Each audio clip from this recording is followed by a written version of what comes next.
I had a nightmare, not only an experience in the distribution of this sap. Sabi ko na nga noon, nakinig naman kayo sa akin, takot ako na baka makurakot ito. Takot ako na makatingan ito.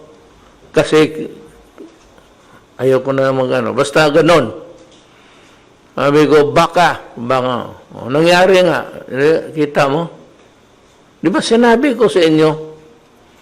Ngayon, para talaga walang, I will ask General Bautista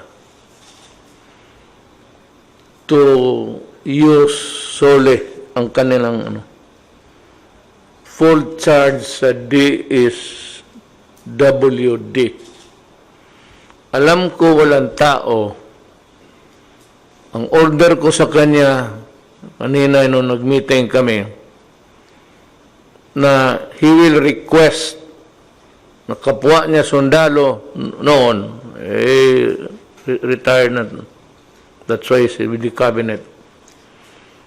Na magpatulong siya sa armed forces pag-distribute ng pera. I have nothing against male sa mga lalaki. Wala akong, ang sinasabi ko lang mas matyaga itong mga babae, lalo na kung isipin nila na ito kailangan ng mga pamilya, mga bata, para pagkain.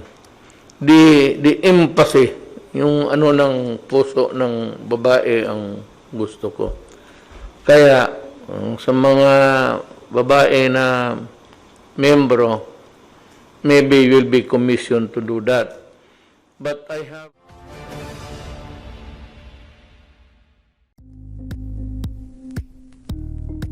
Thank you for watching Politico TV. Please like and subscribe to our channel for more videos.